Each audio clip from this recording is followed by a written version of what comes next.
The Mobile Manager app will allow teachers to have some control over student devices. I'm going to show some of those features in this video. First, you want to open the Manager app on your teacher device and select a class. Now, most of you are probably used to, when you open your Manager app, going to Self-Service, My Apps, and doing any updates there. You may also see My Tasks. Just so you know, when you click on My Tasks, you will see updates that you can run for things like Chrome or Zoom there as well. But if you go back to your Class Manager and look at your courses, you'll be able to select a course. You want to select the correct device for your students. If your students are using a MacBook, you want to make sure to choose Manage macOS. If your students are using an iPad, you would do the other tab that says iOS or iPadOS. You want to mark any students absent whose device you don't want control of.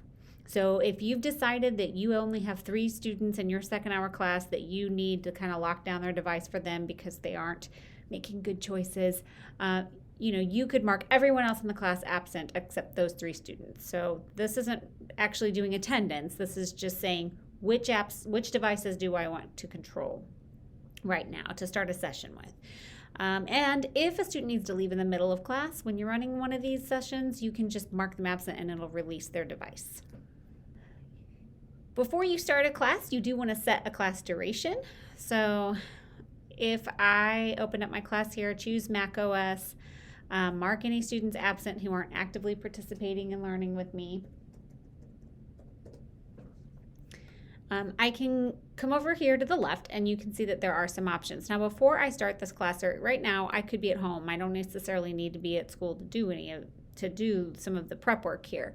But if you go on the left under Study Apps is going to allow you to put in here the apps that you want your students to be able to use during your class session.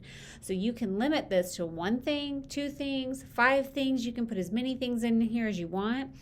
But only the apps that you really want them to use. Now keep in mind, if you want students to be able to open their system preferences even, you would have to add that as an allowed app here in this menu.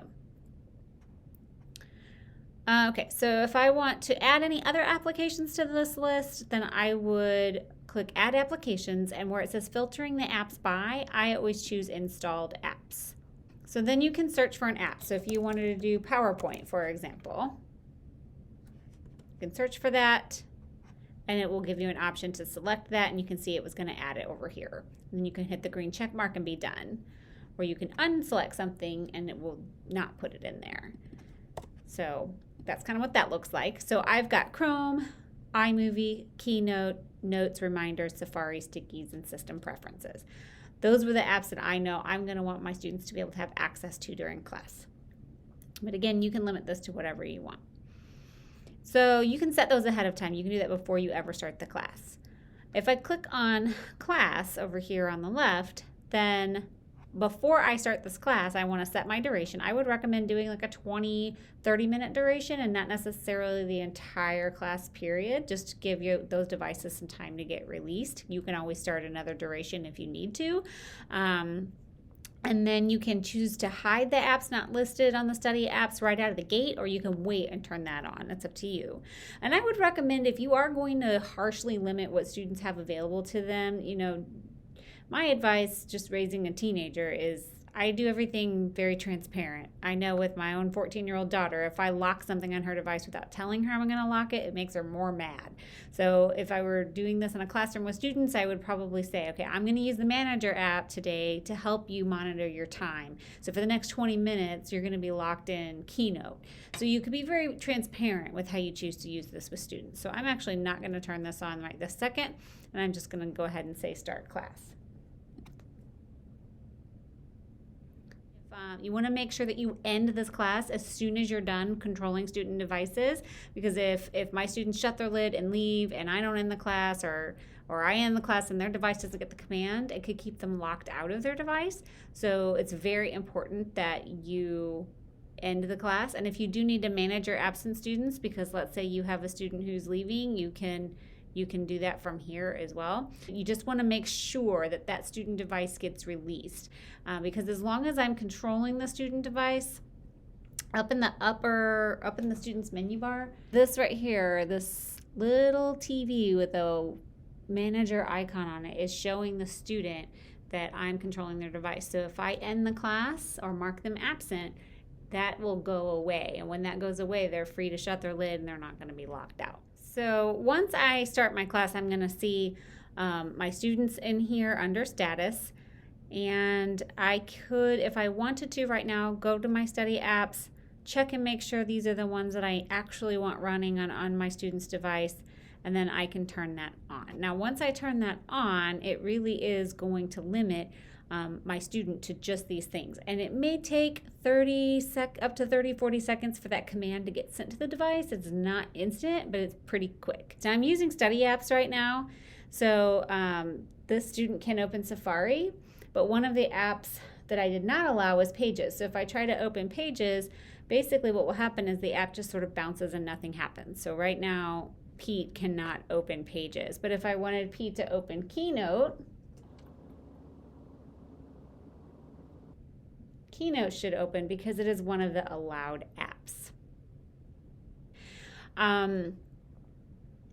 You can also do something called Heads Up, and Heads Up will allow you to put a custom message on this little chalkboard here, and then whenever you're ready to apply it, you just click Apply Heads Up, and it'll take about 10 seconds, 15 seconds or so, and then the student will see this message on their screen, and that's all they'll see, and they won't be able to do anything else. So it's just a great way to do sort of a catch and release, like, hey, I need your attention to tell you something, and then release them back to the task at hand. You can't cherry pick the students that you want to do this for. It does need to be the entire class that is being controlled. So those are some of the options. You can also do something called a quick poll.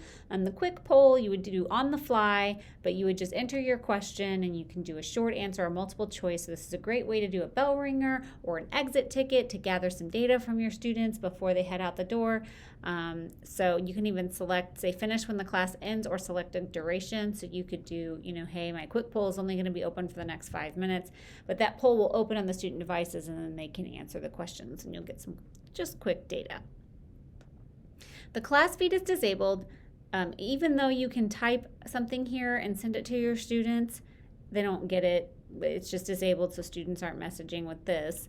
The class history would allow you to see any history that you had saved, so you can see that these are some of the classes that I have opened, and if I wanted to see, I can tell that this date I had a screenshot saved, so I could open that up and see what happened on that date, and it would give me some information that I had saved from a previous class. If my students have allowed me in their system preferences under security and privacy, students can give you permission to see their screen. That is not a setting we can lock, unfortunately. We have looked, and it's not possible as of yet. You do have the ability to do something called app lock. This is going to lock them in one app, and it would be one of the ones from your study apps list.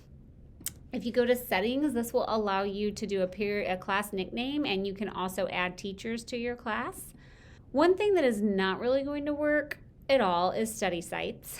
Study sites is conflicting with our content filter, so it is disabled currently. Even if you were to go to it, you can technically add some sites here, but they won't be locked in those sites. So even though in my study apps, I can say I have locked them to Safari, I can't lock them into a certain website.